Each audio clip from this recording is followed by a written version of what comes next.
పులివెందుల ఉప ఎన్నిక జెడ్పీటీసీ అయితే జరుగుతుంది. అయితే ఈరోజు రీపోలింగ్కు 2 కేంద్రాల్లో కూడా అనుమతిస్తూ ఆదేశాలు జారీ చేసింది ఎలక్షన్ కమిషన్. నేను ప్రస్తుతం ఈ కొత్తపల్లిలో ఏదైతే పోలింగ్ బూత్ ఉందో అక్కడ ఉన్నాను. ఇక్కడ చూడొచ్చు చాలా మందకోడిగా సాగుతోంది. అయితే నిన్ననే పోలింగ్ జరిగింది, పెద్ద ఎత్తున అందరూ ఓటు హక్కు వినియోగించుకున్నారు. అయితే కొన్ని కారణాల వల్ల, అనివార్య కారణాల వల్ల ఇక్కడ రీపోలింగ్ అయితే ఆదేశాలు జారీ చేశారు. ఇక్కడ రీపోలింగ్ అయితే జరుగుతుంది. మనం చూడొచ్చు కొంతమంది అంత ఆసక్తిగా చూపని వారు పూర్తి స్థాయిలో నిన్న జరిగినటువంటి పోలింగ్ కన్నా ఈరోజు వచ్చినటువంటి ఓటర్స్ కావచ్చు చాలా తక్కువ మందికి వస్తున్నారు. అలాగే వర్షం కూడా అడ్డంకిగా మారిందని చెప్పుకోవచ్చు. వర్షం వస్తుండడంతో ఒక్కొక్కరుగా వస్తున్నారు, అంత ఎక్కువగా రాలేదు. మరి సాయంత్రం 5 గంటల వరకు కూడా సమయం ఉంది కాబట్టి ఆ సమయంలోపు ఇంకా వచ్చి దాదాపు ఇక్కడ ఒక 800 ఓట్ల వరకు ఉన్నాయని చెప్పి ఈ పోలింగ్ బూత్లో అని చెప్తున్నారు. మరి ఈలోపు ఇంకా సాయంత్రం 5 లోపు ఉంది కాబట్టి మరి ఎన్ని ఓట్లు పోల్ అవుతాయన్న దానిపైన కూడా ఉత్కంఠంగా ఆసక్తికరంగా ఉంది. మరి అయితే పోలీసులు కూడా పెద్ద ఎత్తున బందోబస్తు ఏర్పాటు చేశారు. 2 పోలింగ్లు బూతులు కాబట్టి ఇక్కడ, అలాగే అచ్చివల్లి అనే గ్రామంలో కూడా రీపోలింగ్ అయితే జరుగుతోంది. కొంతమంది మాత్రమే వస్తున్నారు ఓటర్స్, వారి ఓటు హక్కు వినియోగించుకుని వెళ్ళిపోతున్నటువంటి పరిస్థితి అయితే కనిపిస్తుంది. పోలీసులు కూడా మనం చూడొచ్చు, ఇక్కడ మనం ఓటర్స్ని చూడొచ్చు, అందరూ క్యూలో నిలబడి ఉన్నారు, వారి ఓటు హక్కును వినియోగించుకుంటూ ఉన్నారు. కొంతమంది ఓటు వేసి బయటికి వస్తున్న దృశ్యాలు మనం చూడొచ్చు. పోలీసులు కూడా ఇక్కడ చూడొచ్చు, నేత్ర అనే ఒక వెహికల్ సీసీ కెమెరాను కూడా పెట్టినటువంటి పరిస్థితి ఉంది. 360 డిగ్రీస్ మొత్తంగా కూడా ఈ సీసీ కెమెరా మొత్తం కవర్ చేస్తుంది. అటు ఇక్కడ బయట ఎవరు వెళ్తున్నారు, ఇక్కడ నుంచి ఎవరు వెళ్తున్నారో ఒకవేళ అనుమానాస్పద కావచ్చు, రేపు ఏదైనా జరిగినా కూడా ఈ సీసీ ఫుటేజ్ ఆధారంగా చర్యలు తీసుకునే అవకాశం ఉంది. నేత్ర అనే ఒక వెహికల్ని కూడా పెట్టడం జరిగింది.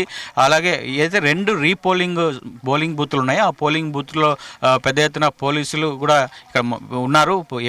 ఏదైతే నిన్న జరిగినటువంటి పరిణామాలు మరొకసారి పునరావృతం కాకుండా, రిపీట్ అవ్వకుండా ఉండేందుకు కూడా భద్రత ఏర్పాటు చేసుకున్నటువంటి పరిస్థితి ఉంది. మనం చూడొచ్చు, గొడుగులు పట్టుకుని మరి ఓటర్లు ఓటు వేయడానికి అయితే వస్తున్నారు.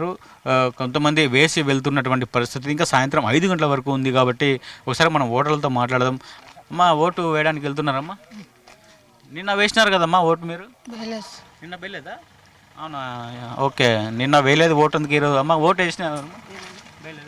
ఈరోజు నిన్న ఎందుకు వెళ్ళలేదు? రాలేదు, నేను బాగాలేక రాలే, ఇప్పుడు వేస్తాం.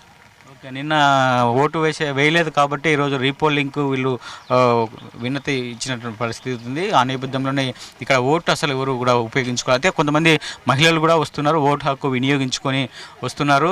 ఒకసారి వాళ్ళతో కూడా మాట్లాడదాం. అమ్మ, ఓటు వేసారమ్మా? ఓటు వేసారమ్మా? వేసాం సార్. నిన్న వేయలేదమ్మా ఓటు?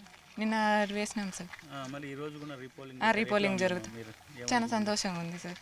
అంటే నిన్న వేయలేదు అంటున్నారు చాలా మంది. చాలా మంది వేయలేదు, అడిగిన వాళ్ళు వేసినాం సార్. వచ్చి కొంతమంది పోరాడి వచ్చి వేసినాం సార్. ఇప్పుడు రీపోలింగ్ జరగడం అట్లా మొదటిసారి పులివెందులలో ఓటింగ్ కదా, మాకు ఇది ఫస్ట్ ఎక్స్పీరియన్స్ సార్ రీపోలింగ్ అనేది.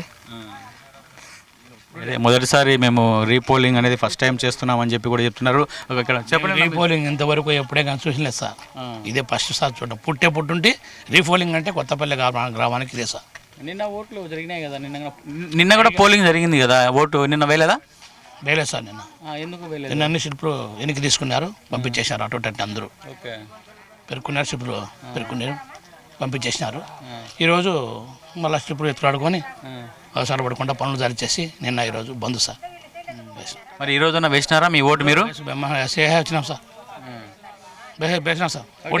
ఇట్లా పోలింగ్, ఇట్లా ఓటు అనేది జెడ్పీటీసీ ఓటు అనేది మొదటిసారి ఇక్కడ వేయడము జెడ్పీటీసీకి. ఎంపీ ఎమ్మెల్యే ఎలక్షన్లకు ఓకే. ఇప్పుడు జెడ్పీటీసీకి మొదటిసారి జెడ్పీటీసీకి వేయడం, అది కూడా రీపోలింగ్ ఫస్ట్ ఇయరింగ్ అంతే సార్. అయితే మొదటిసారి మేము రీపోలింగ్ అనేది కూడా ఎక్స్పీరియన్స్ చేస్తున్నాము. నిన్న ఓటు వేయలేదు మేము, స్లిప్పులు మా వరకు రాలేదు, వచ్చినా కూడా మా స్లిప్పులు తీసుకొని బయటికి పంపించేశారు. సో ఆ నేపథ్యంలోనే ఈరోజు ఇక్కడ రీపోలింగ్కు అనుమతి ఇచ్చారు, జరిపించాలని చెప్పి ఎలక్షన్ కమిషన్. అయితే ఇప్పుడిప్పుడే స్టార్ట్ అవుతోంది. ఓటర్లందరూ కూడా వచ్చి వాళ్ళ ఓటును వినియోగించుకునేందుకు ఆసక్తి చూపిస్తున్నటువంటి దృశ్యాలు అయితే కనిపిస్తున్నాయి. పోలీసులు కూడా వచ్చిన వారిని పూర్తి స్థాయిలో చెక్ చేసి చేసి మరి అసలు ఆ స్లిప్ అతందా కాదా లేకపోతే వేరేదా అన్న చూసి గమనించి మరి పంపిస్తున్నటువంటి పరిస్థితి అయితే కనిపిస్తోంది. మొత్తానికి ఒక్కొక్కరుగా వస్తున్నారు. ఓటర్లందరూ కూడా తమ ఓటు హక్కును వినియోగించుకునేందుకు సమయం కేటాయించారు. అయితే నిన్న అవకాశం లేని ఓటు వేయని వారు ఈరోజు ఖచ్చితంగా వాళ్ళ ఓటును అయితే ఉపయోగించుకునేందుకు అయితే సమయం అయితే కేటాయిస్తున్నారు. అయితే మొదటిసారి ఈ రీపోలింగ్ అనేది మేము ఎక్స్పీరియన్స్ చేస్తున్నాం ఈ కొత్తపల్లి గ్రామానికి అని చెప్పి కూడా వారు మొదటగా చెప్తున్నట్టు పరిస్థితి అయితే కనిపిస్తుంది. మనం చూడవచ్చు ఒకసారి అందరూ కూడా మహిళలు అలాగే పురుషులు కూడా క్యూలో నించుని ఓట్లు వేసేదానికి క్యూలో నించుని ఉన్న పరిస్థితి అయితే ఇక్కడ కనిపిస్తోంది. మరి చూడాలి ఇంకా సాయంత్రం వరకు ఇంకా పూర్తి స్థాయిలో ఈ బూత్కు ఉన్నటువంటి ఓట్లు ఎంత మేరకు పోల్ అవుతాయి అనేది కూడా ఆసక్తికరంగా ఉంది. అయితే ఇప్పటికే వైసీపీ పార్టీ అయితే బహిష్కరించిన నేపథ్యంలో మరి వైసీపీకి సంబంధించిన ఓటర్లు వస్తారా లేదా అనేది కూడా చాలా ఉత్కంఠంగా ఉందని చెప్పుకోవచ్చు. వైసీపీ పూర్తిగా ఈ 2 రీపోలింగ్ను కూడా బహిష్కరిస్తున్నాము. పూర్తి స్థాయిలో 15 పోలింగ్ బూతులను రీపోలింగ్ పెట్టాలి. అలాగే నిన్న ఏదైతే దొంగ ఓటర్లు ఉన్నారో ఆ దొంగ ఓటర్లకు సంబంధించినటువంటి అన్నీ కూడా బయటకు తీయాలి, సీసీ ఫుటేజ్ ఆధారంగా తేల్చాలి. అలాగే 15 బూతులు అయితే పూర్తి స్థాయిలో మళ్ళీ మొదటి నుంచి కూడా అన్ని బూతులలో కూడా అన్ని గ్రామాలకు కూడా రీపోలింగ్ నిర్వహించాలని చెప్పి వైసీపీ డిమాండ్ చేస్తున్న నేపథ్యంలో ఉంది. డిమాండ్ చేస్తుంది వైసీపీ. అయితే ఇప్పుడు ఈ రెండు మాత్రమే రీపోలింగ్కు అధికారులు అనుమతి ఇచ్చారు.